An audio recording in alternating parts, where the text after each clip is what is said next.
ณะนี้ท่านกำลังฟังสถานีวิทยุกระจายเสียง FM 104.5 เมกะเฮิรตซ์นะมัตถุรัตนตยัสสะขอความนอบน้อมจงมีแด่องค์สมเด็จพระบรมศาสดาสัมมาสัมพุทธเจ้าพระธรรมและพระอริยสงฆ์สาวกทั้งหลายขอเจริญพรญาติโยมสาธุชนทุกท่านวันนี้อาตมาภาพก็จะนำเรื่องนางนากุลมาตาคหปตานีอุปาสิกามาอธิบายชี้แจงแสดงให้กับญาติโยมสาธุชนทุกท่านนางนากุลมาตาคหปตานีอุปาสิกานั้นเป็นผู้เลิศด้านฝ่ายมีความคุ้นเคยกับพระพุทธเจ้านางนากุลมาตาคหปตีนั้นเป็นผู้มีคุณสมบัติเอตทัคคะเป็นเครื่องประกันความดีเด่นโดยพระผู้มีพระภาคเจ้าทรงยกย่องเกียรติคุณของท่านให้เป็นที่ประจักษ์แก่พุทธบริษัททั้งหลายว่าท่านเป็นอุปาสิกาผู้มีความดีเป็นที่หนึ่งในบรรดาอุบาสิกาทั้งหมดทั้งมวลด้านมีความคุ้นเคยกับพระพุทธเจ้าชีวประวัติของนางนากุลมาตาคหปตานีอุปาสิกานั้นมีเรื่องกล่าวรวมอยู่กับชีวประวัติของนากุลปิตาคหบดีผู้เป็นสามีของนางที่มีบันทึกไว้ในอรรถกถาคัมภีร์มโนรัฐปุรณีว่านางนากุลมาตาคหปตีนั้นเป็นภริยาของนากุลปิตาคหบดีเป็นผู้อยู่ในเมืองสุงสุมหรคีรีในแคว้นภัคคะและนางได้เป็นแม่ของนากุลจึงมีชื่อว่านากุลมาตาในสมัยหนึ่งพระผู้มีพระภาคเจ้าพร้อมด้วยพระภิกษุสงฆ์แวดล้อม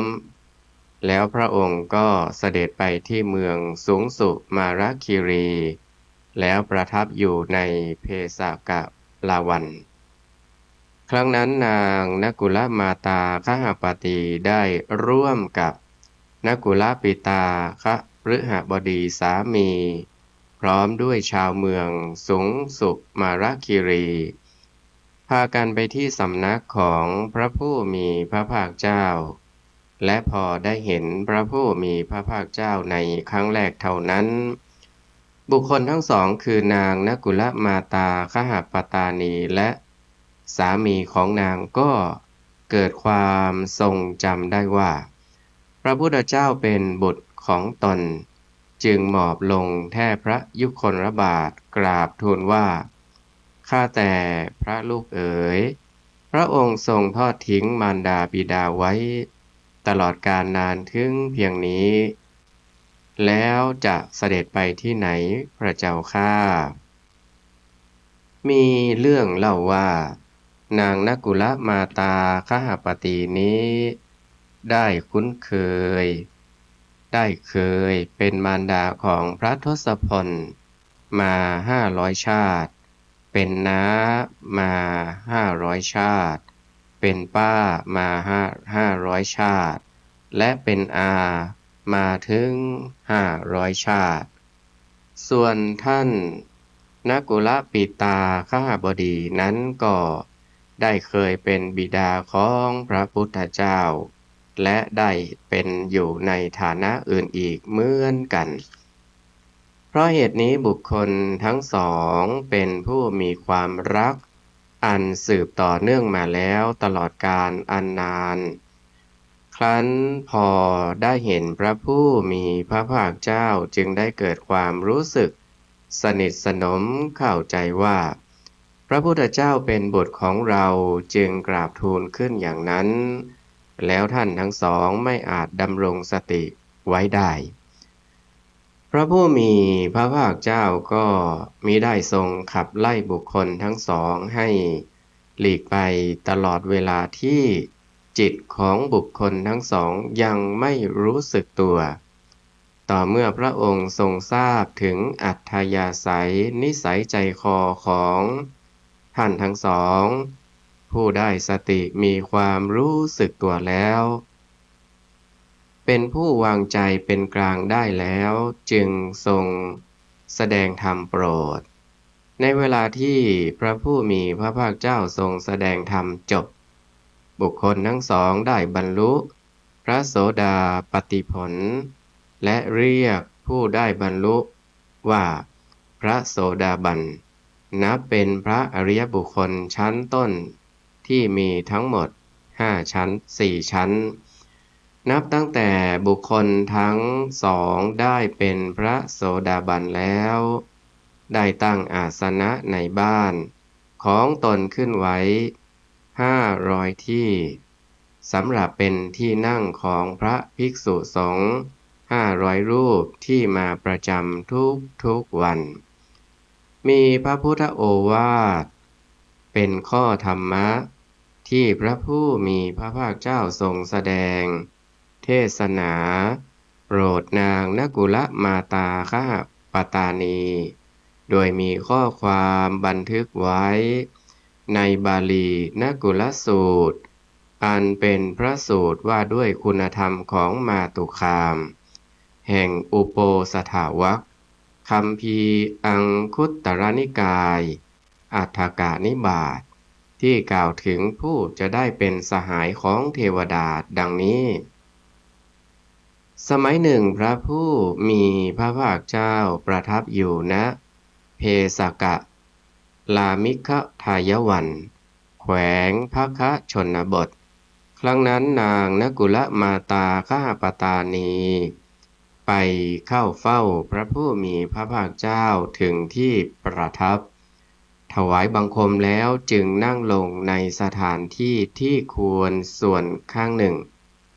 พระผู้มีพระภาคเจ้าจึงตรัสว่าดูก่อนนางนกุลมาตามาตุคามในโลกนี้ที่มารดาบิดาผู้มุ่งประโยชน์แสวงหาความเกื้อกูลอนุเคราะห์เอื้อเอ็นดูยอมยกให้แก่ชายผู้เป็นสามีแล้วอันว่าหญิงผู้นั้นหนึ่งเธอต้องตื่นก่อนนอนทีหลังคอยฟังรับใช้ประพฤติให้ถูกใจกล่าวถ้อยคำอันเป็นที่รักประการที่สองชนเหล่าใดผู้เป็นที่เคารพของสามีได้แก่มารดาบิดาหรือสมณพราหมณ์เธอจงรักสักการะบุคคลผู้นับถือเธอจงสักการะเคารพนับถือบูชาชนเหล่านั้นและต้อนรับท่านเหล่านั้นผู้มาถึงแล้วด้วยปูอาสนะรับรองและนำน้ำมาให้ประการที่สามการงานใดเป็นงานในบ้านของสามีได้แก่การทำผ้าขนสัตว์และผ้าฝ้ายเธอต้องเป็นคนขยันไม่เกียจคร้านในการงานนั้นใช้ปัญญาอันเป็นอุบายในการงานนั้น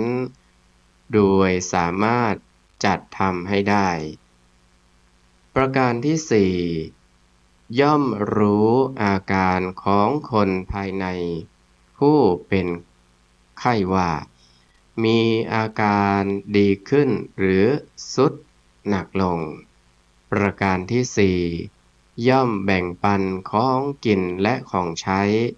ให้แก่เขาตามสมควรประการที่หกสิ่งใดที่สามีหามาให้จะเป็นทรัพย์ข้าวเงินและทองต้องรักษาคุ้มครองสิ่งนั้นไว้และไม่เป็นนักเลงการพนันไม่เป็นขโมย ไม่เป็นนักดื่มไม่ผลาญทรัพย์ให้พินาศประการที่7เป็นอุบาสิกาพูดถึงพระพุทธเจ้าพระธรรมพระสงฆ์ว่าเป็นสรณะคือที่พึ่งที่ระลึกเป็นผู้มีศีลงดเว้นจากการฆ่าสัตว์งดเว้นจากการลักทรัพย์ของผู้อื่น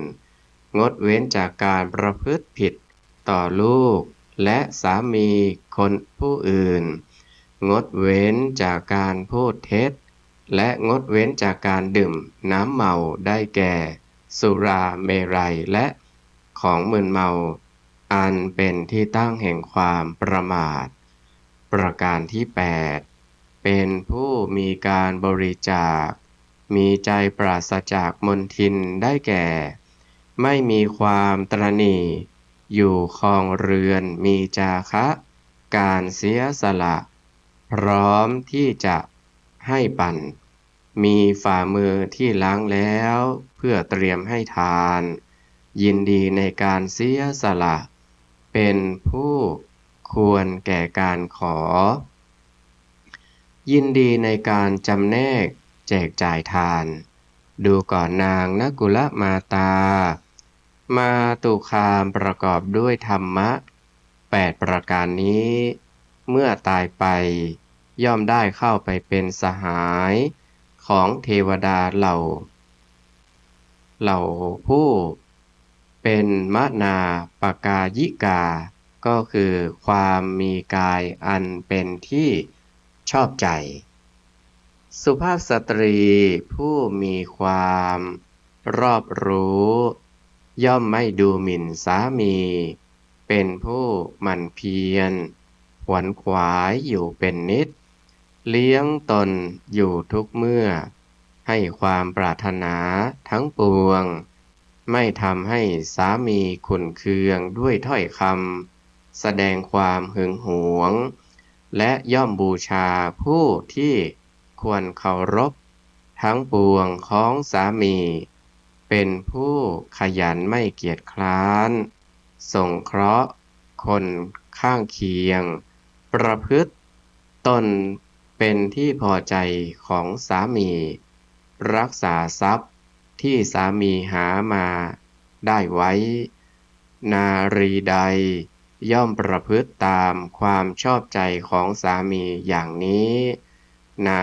รีนั้นย่อมได้เข้าเป็นสหาย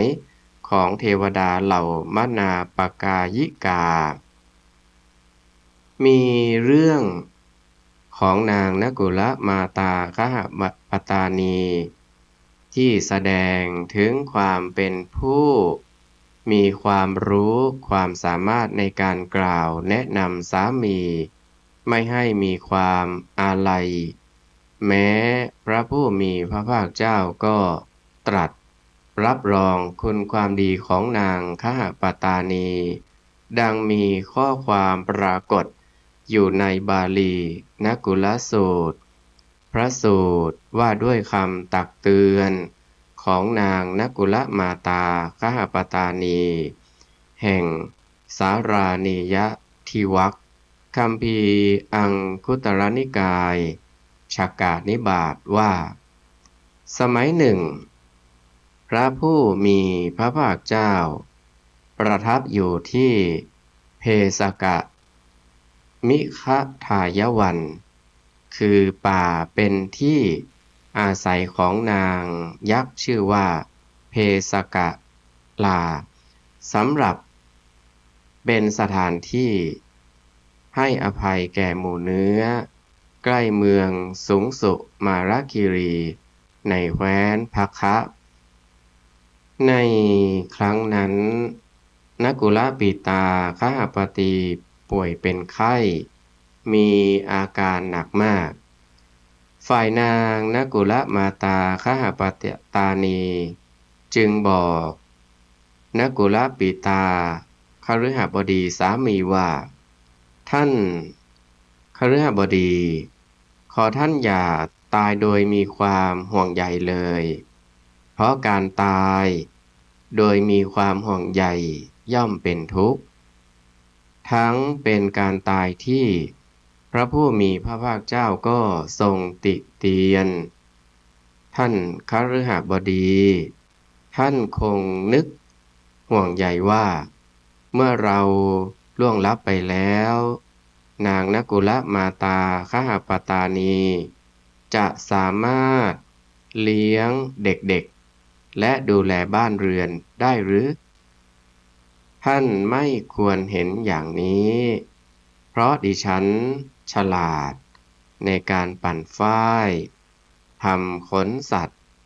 เมื่อท่านล่วงลับไปแล้วดิฉันสามารถดูแลบ้านเรือนได้เพราะฉะนั้นขอท่านคฤหบดีอย่าตายโดยมีความห่วงใยเลยเพราะการตายของผู้มีความห่วงใยเป็นทุกข์ทั้งเป็นการตายที่พระผู้มีพระภาคเจ้าก็ทรงติเตียนท่านคฤหบดีท่านคงนึกห่วงใยอย่างนี้ว่าเมื่อเราล่วงลับไปแล้วนางนกุลมาตากหปตานีจะต้องได้ชายอื่นเป็นสามีใหม่ท่านไม่ควรเห็นอย่างนี้ด้วยเหตุที่ทั้งท่านและดิฉันย่อมรู้อยู่แก่ใจว่าได้อยู่ร่วมกันมาอย่างเคร่งครัดต่อระเบียบประเพณีตลอดเวลา16 ปีเพราะฉะนั้นท่านอย่าตายโดยมีความห่วงใยเลยเพราะการตายของผู้มีความห่วงใยเป็นทุกข์เป็นการตายที่พระผู้มีพระภาคเจ้าก็ทรงติเตียนท่านคฤหบดีท่านคงนึกห่วงใยอย่างนี้ว่าเมื่อเราล่วงลับไปแล้วนางนกุลมาตาคหปตานีคงจะไม่ต้องการเห็นพระผู้มีพระภาคเจ้าไม่ต้องการเห็นพระภิกษุสงฆ์แม้ข้อนั้นขอท่านก็ไม่ควรเห็นอย่างนี้เพราะว่าดิฉันต้องการเห็นพระผู้มีพระภาคเจ้าอย่างยิ่งและต้องการเห็นพระภิกษุสงฆ์อย่างยิ่งเพราะฉะนั้นท่านอย่าตายโดยมีความห่วงใยเลยเพราะการตายของผู้มีความห่วงใยนั้นเป็นทุกข์ทั้งเป็นการตายที่พระผู้มีพระภาคเจ้าก็ทรงติเตียนท่านคฤหบดีท่านคงนึกห่วงใยอย่างนี้ว่าเมื่อเราล่วงลับไปแล้วนางนกุลมาตาคหปตีจะไม่รักษาศีลให้บริบูรณ์แม้ข้อนั้นขอท่านก็ไม่ควรเห็นอย่างนี้เพราะบรรดาสาวิกาของพระผู้มีพระภาคเจ้าที่ยังเป็นคฤหัสถ์นุ่งขาวห่มขาวย่อมรักษาศีลให้บริบูรณ์มีประมาณเท่าไรดิฉันก็เป็นคนหนึ่งในจำนวนสาวิกาเหล่านั้นถ้าผู้ใดมีความสงสัยและเคลือบแคลงขอผู้นั้นจงไปเข้าเฝ้าพระผู้มีพระภาคเจ้าที่กำลังประทับอยู่ที่เพสกะลามิคทายวันใกล้เมืองสุงสุมาระคิรีในแคว้นภักคะแล้วจงกราบทูลถามเถิดเพราะฉะนั้นท่านอย่าตายโดยมีความห่วงใยเลยเพราะการตายของผู้มีความห่วงใยเป็นทุกข์ทั้งเป็นการตายที่พระผู้มีพระภาคเจ้าก็ทรงติเตียนท่านคฤหบดีท่านคงนึกห่วงใยอย่างนี้ว่านางนกุลมาตาคหปตานีจะเป็นผู้ไม่มีความสงบใจหมายความว่าเป็นผู้ไม่มีสมถกรรมฐานคือการฝึกอบรมจิตที่ทำให้เกิดสมาธิแม้ข้อนั้นข ขอท่านก็ไม่ควรเห็นอย่างนี้เพราะพวกสาวิกาของพระผู้มีพระภาคเจ้าที่ยังเป็นคฤหัสถ์นุ่งขาวห่มขาวผู้ที่ได้ความสงบใจมีอยู่ประมาณเท่าไหร่ดิฉันก็เป็นหนึ่งในจำนวนสาวิกาเหล่านั้นท่านคหบดีท่านคงนึกห่วงใยอย่างนี้ว่านางนกุลมาตาคหปตานียังไม่ถึงความหยั่งลงยังไม่ถึงที่พึ่งยังไม่ถึงความเบาใจยังไม่สิ้นความสงสัยและความเคลือบแคลงยังไม่ถึงความแก้วกล้าในพระธรรมวินัยนี้ยังไม่หมดความเชื่อถือต่อผู้อื่นในเรื่องพระศาสนาของพระบรมศาสดาแม้ข้อนั้นขอท่านก็ไม่ควรเห็นอย่างนี้เพราะพวกสาวิกาของพระผู้มีพระภาคเจ้าที่ยังเป็นคฤหัสถ์นุ่งขาวห่มขาวได้ถึงความหยั่งลงได้ถึงที่พึ่งได้ถึงความเบาใจ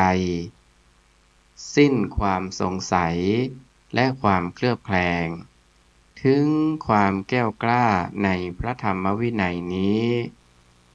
ไม่ต้องมีความเชื่อถือต่อผู้อื่นในเรื่องพระศาสนาและของพระบรมศาสดามีอยู่ประมาณเท่าไหร่ดิฉันก็เป็นคนหนึ่งในจำนวน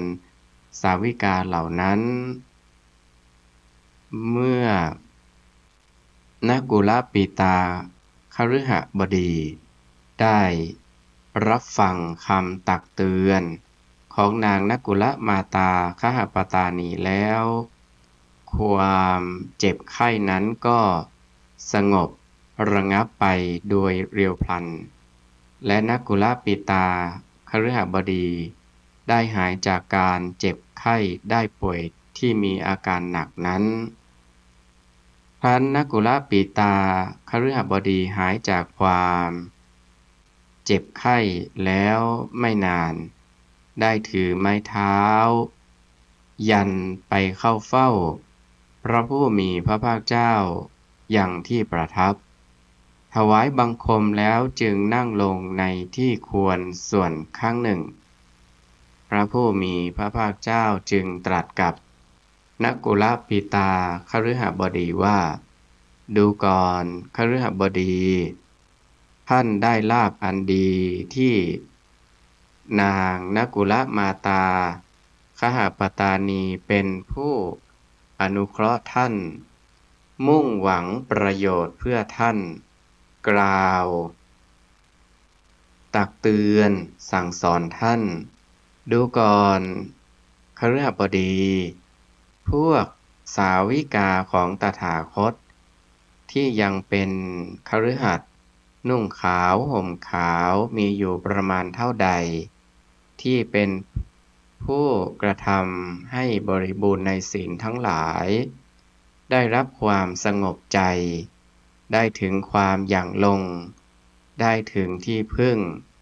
ได้ถึงความเบาใจได้หมดสิ้นความสงสัยและความเคลือบแคลง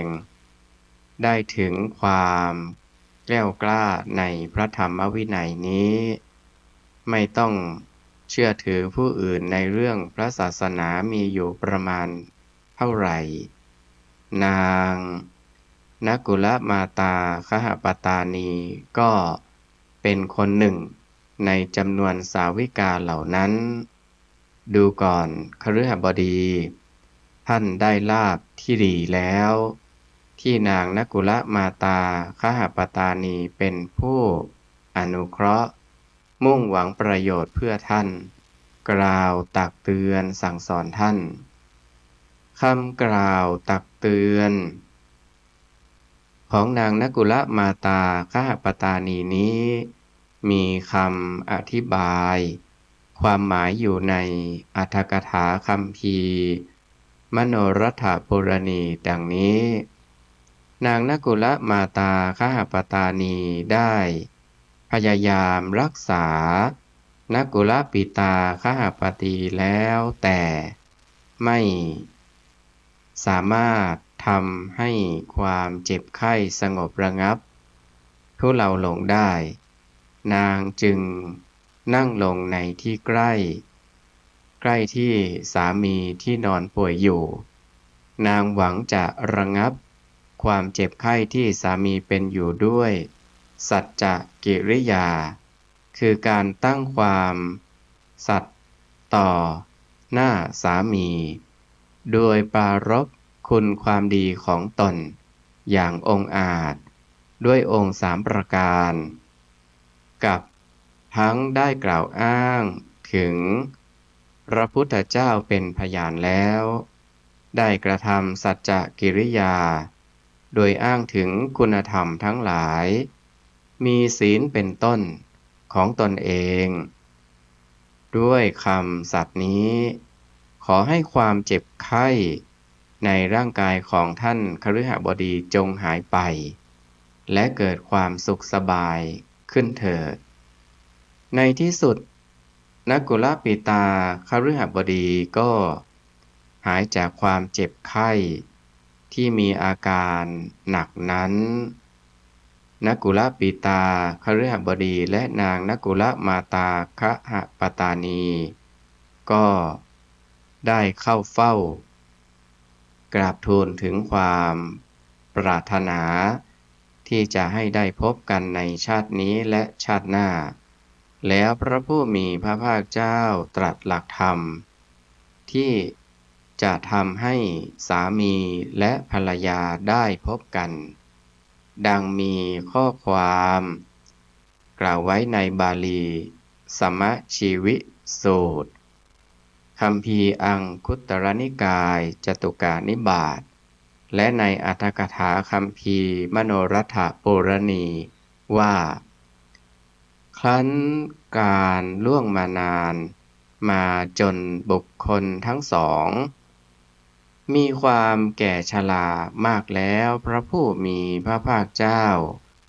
ได้เสด็จมาที่แคว้นภัคคะอีกครั้งหนึ่งเมื่อบุคคลทั้งสองได้ฟังข่าวว่าพระบรมศาสดาเสด็จมาจึงพากันไปเฝ้าพระผู้มีพระภาคเจ้าถวายอภิวาทด้วยเบญจางคประดิษฐ์แล้วกราบทูลนิมนต์ให้เสด็จไปเสวยที่บ้านของตนในวันรุ่งขึ้นและเมื่อกราบทูลพระสัมมาสัมพุทธเจ้าและ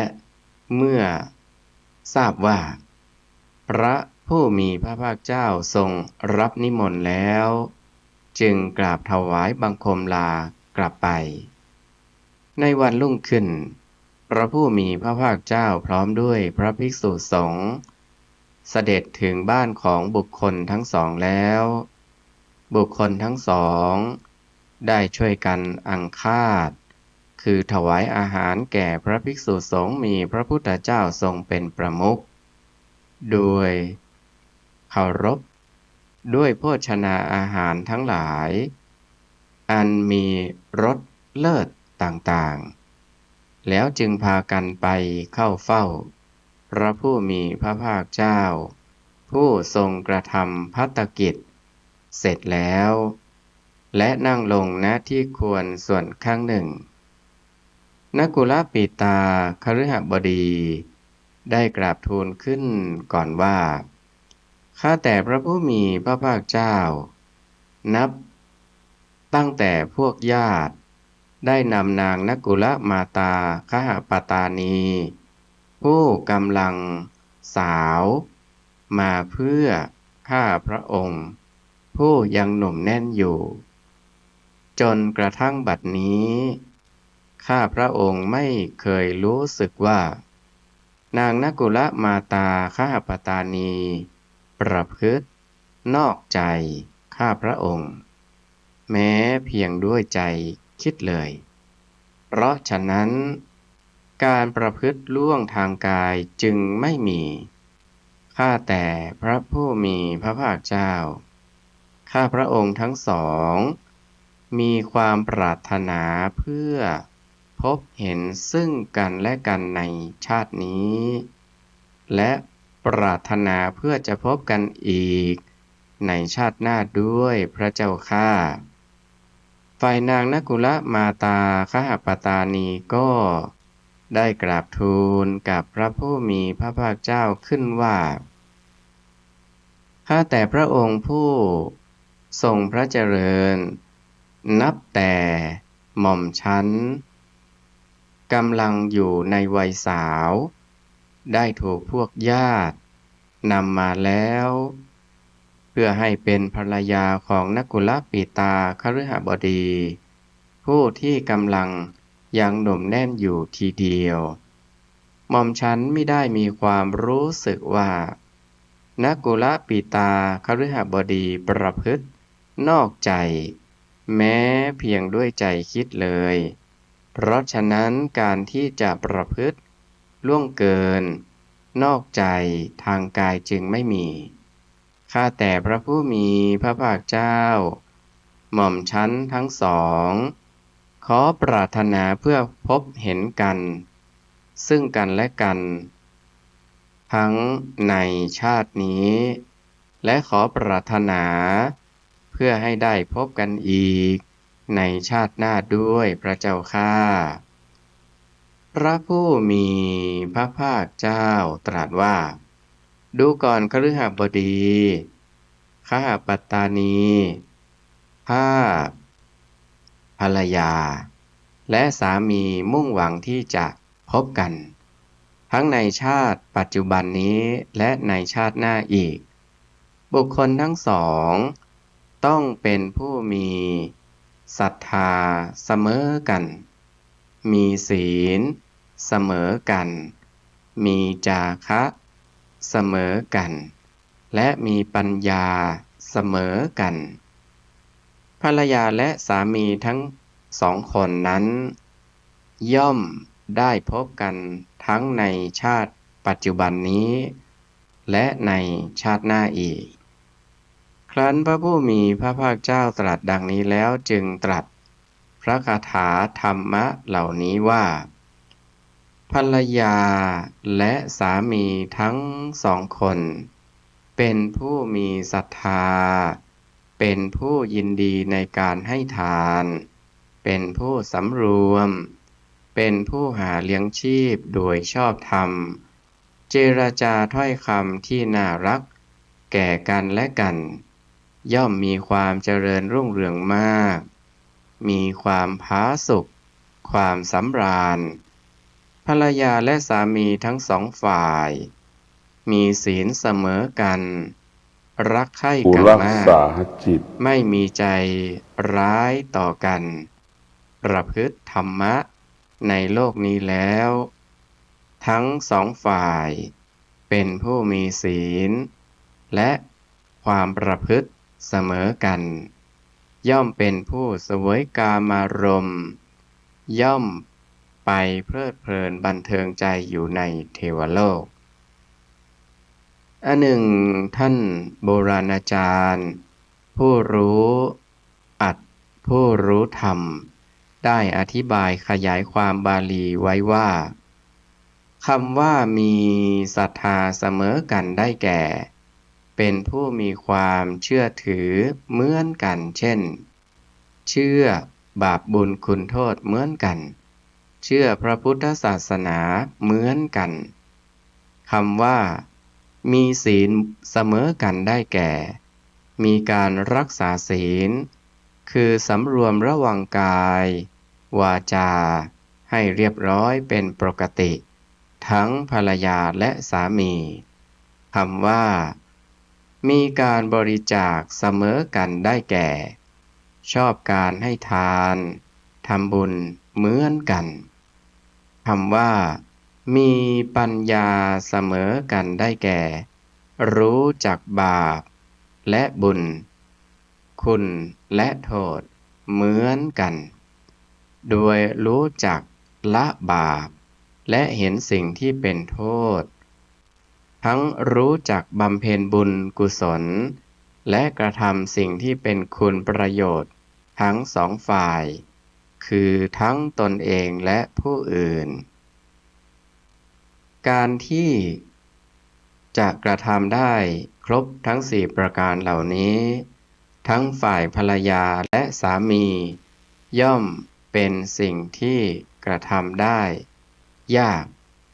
ถ้าหากกระทำได้ย่อมเกิดผลดีและย่อมได้รับผลตามที่ภรรยาและสามีได้ตั้งปณิธานคือความปรารถนาพบกันอีกทั้งในชาตินี้และชาติหน้าเกียรติคุณอันยอดเยี่ยมของนางนกุลมาตาคหปตานีโดยพระผู้มีพระภาคเจ้าประทับนั่งในวัดพระเชตวันมหาวิหาร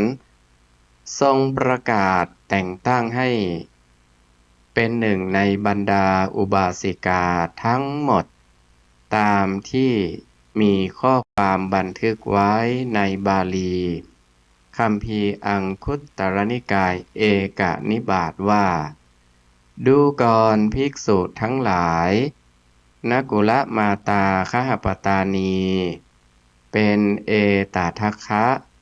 คือผู้เลิศกว่าอุบาสิกาทั้งหลายผู้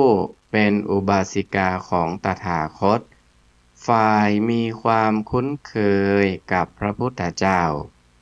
อันหนึ่งการที่นางนกุลมาตาคหปตานีนั้นได้รับตำแหน่งเอตทัคคะคือผู้ยอดเยี่ยมนี้นอกจากคุณความดีที่มีขึ้นในปัจจุบันชาตินี้ของนางแล้วก็ยังมีคุณความดีที่นางได้เคยกระทำมาแล้วในอดีตชาติและนางได้ตั้งความปรารถนาเพื่อให้ได้ตำแหน่งฐานันดรศักดิ์นั้นด้วยแต่การกระทำความดีของนางได้กระทำร่วมกับนกุลปิตาคฤหบดีสามีดังมีเรื่องเล่าไว้ในอัตถกถาคัมภีร์มโนรัฐปุรณีที่ขยายความบาลีคัมภีร์อังคุตตรนิกายเอกนิบาตดังนี้ในครั้งพุทธกาลของพระปทุมุตตรสัมมาสัมพุทธเจ้าโดยนับย้อนหลังกลับไปจากภัททรกัปนี้ถึงกัปนั้นได้100,000 กัปนางนกุลมาตาคหปตานีได้เกิดขึ้นในตระกูลหนึ่งในเมืองหงสาวดีวันหนึ่งนางได้ไปฟังพระธรรมเทศนาของพระปทุมุตตรสัมมาสัมพุทธเจ้าและได้เห็นพระพุทธองค์ทรงตั้งอุบาสิกาผู้หนึ่งไว้ในตำแหน่งฝ่ายมีความคุ้นเคยก็เกิดความพอใจในตำแหน่งนั้นจึงกระทำอธิการกุศลแล้วตั้งปณิธานคือความปรารถนาเพื่อให้ได้ตำแหน่งฐานันดรศักดิ์ในอนาคตการและนางได้กระทำบุญกุศลอื่นๆสืบมาจนตลอดชีวิตครั้นนางสิ้นชีวิตจากชาตินี้แล้วก็ได้บังเกิดเป็นเทพยดาบ้างและมนุษย์บ้างเป็นเวลานานตลอด100,000 กัปแล้วนางได้มาเกิดในมนุษย์และได้มาเป็นภรรยาของนกุลปิตาคฤหบดีทั้งนางได้สำเร็จอริยธรรมเป็นพระโสดาบันในการที่ได้เห็นพระผู้มีพระภาคเจ้าเป็นครั้งแรกแล้วได้ฟังพระธรรมกถาของพระผู้มีพระภาคเจ้านางนกุลมาตาคหปตานีผู้ ได้เป็นพระอริยอุบาสิกาที่เป็นเอตทัคคะ คือความเป็นผู้ยอดเยี่ยมคนหนึ่งในพระพุทธศาสนา นี้เป็นชีวประวัติของนางนกุลมาตา คหปตานีอุบาสิกา ลำดับต่อไปนี้ก็จะเป็นชีวประวัติของอุบาสิกาอีกท่านหนึ่ง ท่านนี้มีชื่อว่าพระนางสามาวดีอุบาสิกา ซึ่งพระนางสามาวดีอุบาสิกานั้น ได้รับตำแหน่งเอตทัคคะจากพระสัมมาสัมพุทธเจ้า เป็นผู้เลิศด้าน ผู้อยู่ด้วยเมตตา พระนางสามาวดีเป็นอริยอุบาสิกาผู้ทรงไว้ซึ่งพระเมตตาจิต ที่นับเป็นคุณธรรมประจำชีวิตของพระนาง จนเป็นที่ยอมรับนับถือของบัณฑิตชนทั้งหลายว่า พระเมตตาจิตเป็นสัญลักษณ์ของพระนางเหมือน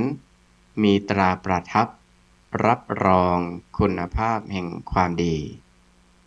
พระชีวประวัติของพระนางสามาวดีอุบาสิกานั้นมีเรื่องเกี่ยวพันอยู่กับนางขุชุตราอุบาสิกาดังมีบันทึกอยู่ใน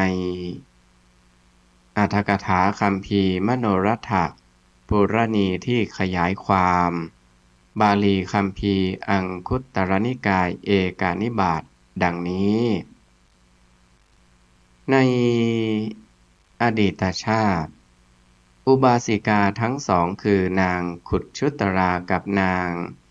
สามาวดีได้มาปฏิสนธิในเรือนของบุคคลผู้มีสกุลในเมืองหงสาวดีตรงกับพระพุทธกาลแห่งพระปทุมุตตระสัมมาสัมพุทธเจ้าโดยถ้าจะนับเวลาย้อนกลับหลังไปจากภัทรกัปนี้ได้100,000 กัปการต่อมากุลธิดาทั้งสองคนนั้นได้พากันไปที่วิหารด้วยคิดว่าพวกเราจะฟังพระธรรมกถาของพระปทุมุตตระสัมมาสัมพุทธเจ้าในกุลธิดาทั้งสองคนนั้นนางขุชุตราได้เห็นพระปทุมุตตระสัมมาสัมพุทธเจ้าทรงแต่งตั้งอุบาสิกาผู้หนึ่งไว้ในตำแหน่งเป็นผู้เลิศกว่าอุบาสิกาทั้งหลายผู้เป็นพหูสูตรคือผู้มีความรู้เพราะได้สดับตรับฟังมากผู้ได้ศึกษาเล่าเรียนมามากนางจึงกระทำบุญกุศลและตั้งจิตคิดปรารถนาฐานันดรนั้นส่วนนางสามาวดีได้เห็นพระปทุมุตตระสัมมาสัมพุทธเจ้าทรงแต่งตั้งอุบาสิกาผู้หนึ่งไว้ในตำแหน่งเป็นผู้เลิศกว่าอุบาสิกาทั้งหมดทั้งหลายผู้มีปกติอยู่ด้วยเมตตาคือความรักและความเอ็นดูคือคิดที่จะให้ผู้อื่นนั้นมีความสุขโดยไม่มีราคะคือความกำหนัดเข้าปะปนในจิตใจนางจึงกระทำบุญ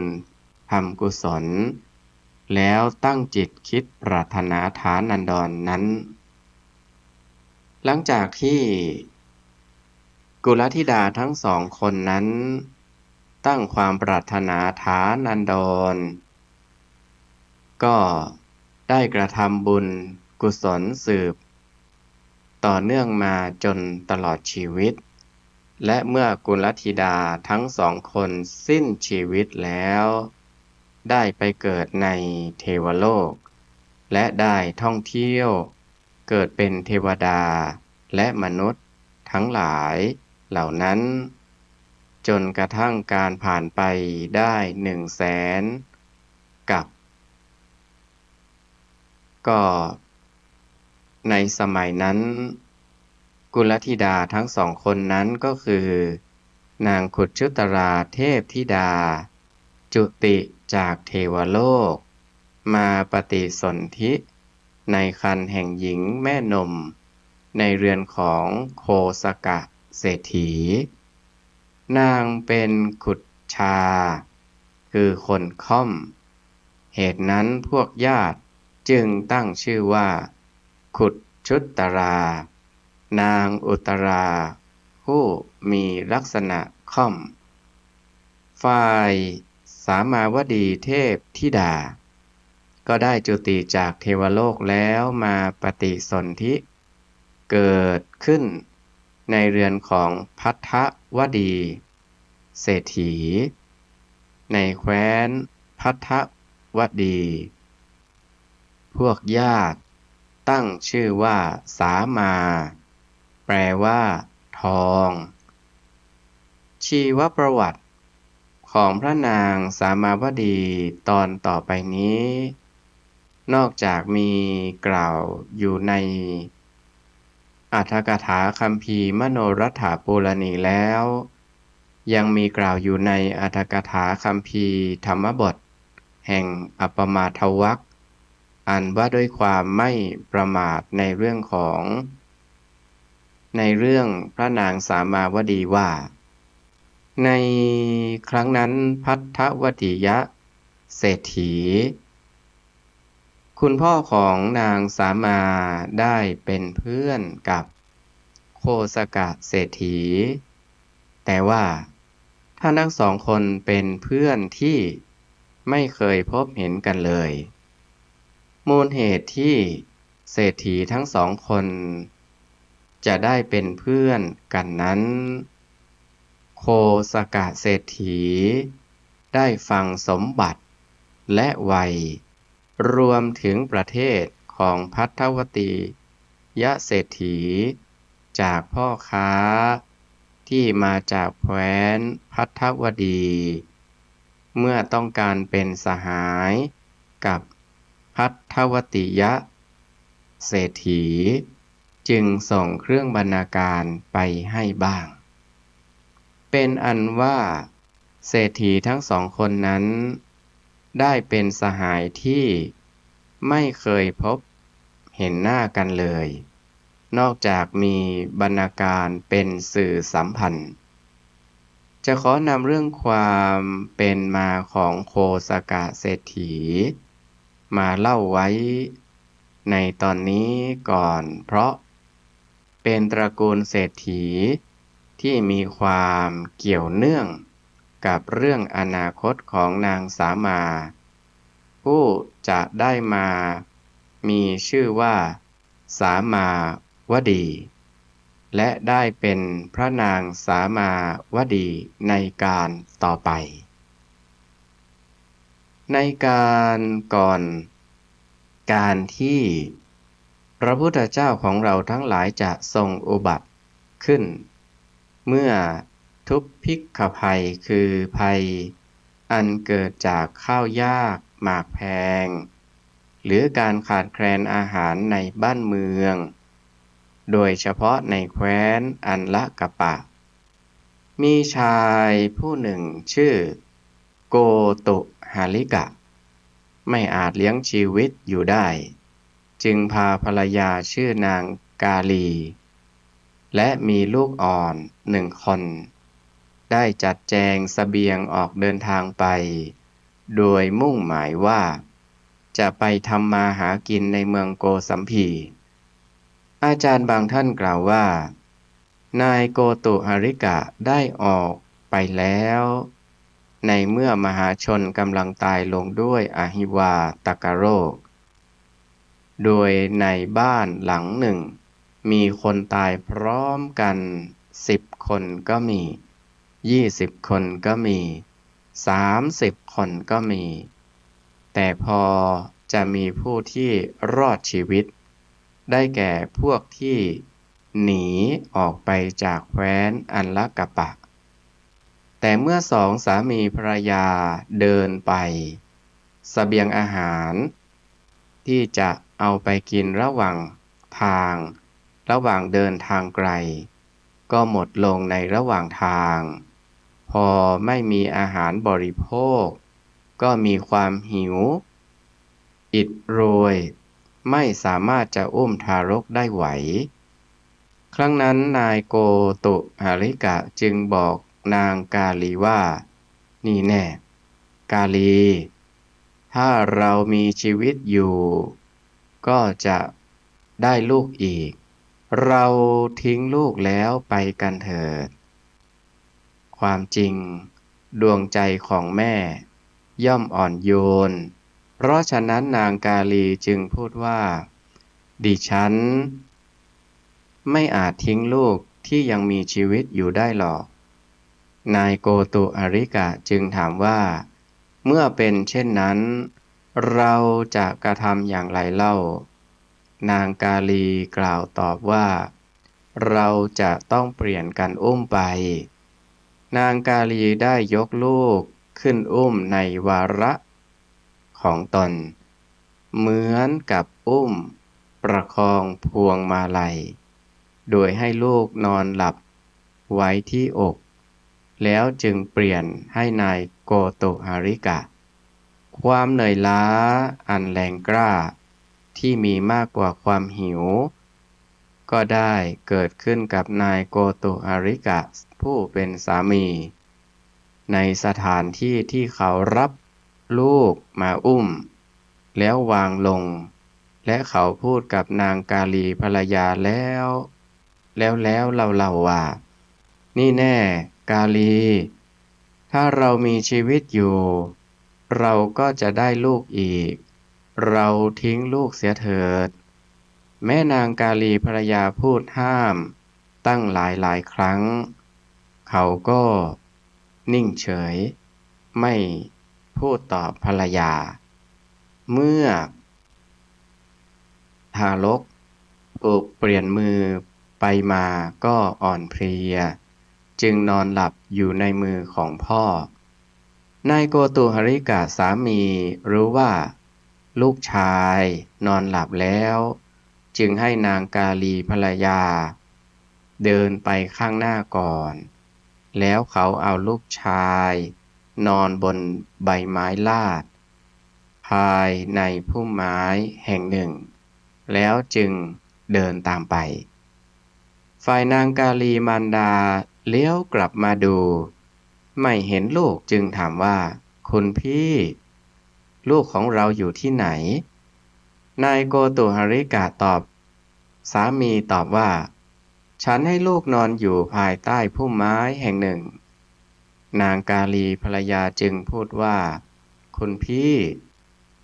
อย่าทำให้ดิฉันพินาศเลย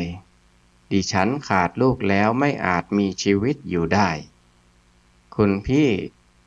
จงนำลูกของดิฉันมาเถิดนางเอามือทุบอกร้องไห้คร่ำครวญอยู่นายโกตุหริกะสามีจึงกลับไปนำเอาลูกชายกลับมาฝ่ายลูกชายได้ตายแล้วในระหว่างทางเป็นอันว่านายโกตุหริกะได้ทิ้งลูกในที่ประมาณเท่านั้นและในชาติต่อมาเขาได้ถูกทิ้งถึง7 ครั้งด้วยผลกรรมนั้นอันว่าบาปกรรมนี้ใครๆก็ไม่ควรดูหมิ่นว่าน้อยนายโกตุหริกะและนางกาลีได้เดินทางต่อไปจนถึงตระกูลของนายโคบาลคือคนเลี้ยงโคตระกูลหนึ่งซึ่งอาตมาภาพก็จะได้นำมาเล่าเป็นตอนที่2ให้ญาติโยมสาธุชนได้รับฟังเรื่องนางสามาวดีสำหรับวันนี้ก็สมควรแก่เวลาอาตมาภาพขออ้างเอาคุณ พระศรีรัตนตรัยคือคุณของพระสัมมาสัมพุทธเจ้าคุณของพระธรรมคุณของพระอริยสงฆ์สาวกทั้งหลายตลอดจนบุญกุศลที่ญาติโยมได้สั่งสมบำเพ็ญมาจงเป็นตบะเป็นเดชะเป็นภรวะปัจจัยหนุนนำให้ญาติโยมสาธุชนผู้ฟังทุกท่านจงประสบจตุรพิธพรชัยสี่ประการกล่าวคือมีอายุวันนะสุขะภละปฏิภาณธนสารสมบัติมีความสุขกายสุขใจเจริญในธรรมะขององค์สมเด็จพระบรมศาสดาสัมมาสัมพุทธเจ้าทุกท่านทุกคนเทอญ